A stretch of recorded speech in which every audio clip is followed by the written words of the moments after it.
Hi everybody, this is John. I decided that I was going to post another video. This is going to be a really quick one. Um, I purchased the Honeywell LED motion activated security guard light from Walmart, and the light didn't work. Something must have been wrong with the unit. Um, there was no problems with my electricity or the switches. Everything was tested. So it was obviously a problem with this unit. I decided that I'm just gonna bring it back to Walmart and return it. I thought I would give this unit a try when I bought it. It only cost about $33. It looked like a good unit. Maybe I just got a bad one off the shelf.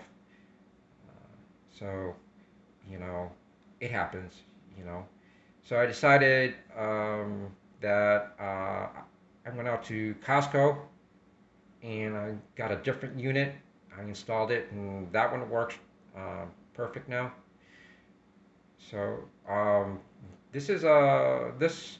It wasn't a disappointment. It's a great test. Sometimes you buy things. Sometimes they work really great, and sometimes you don't. You know, if you just get something bad every once in a while.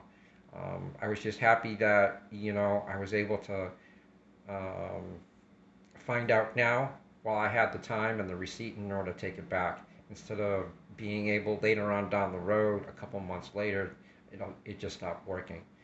So again, the Honeywell LED motion activated security light.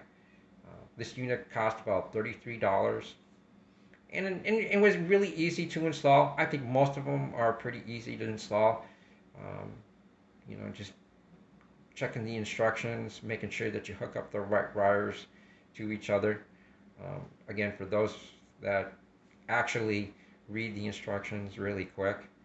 Um, so again, the Honeywell LED motion activated security light. I'm pretty sure that if I did get one that worked, I'm sure it would work out fine. So my advice to you is, like, if you buy something, if you buy a unit, test it out really quick, make sure it works while you got the receipt. That way you know that the unit works so that you could return it really quick. So thank you very much for watching the video. Um, I hope you learned some things from some of the things that I'm posting. Um, so thank you. Bye.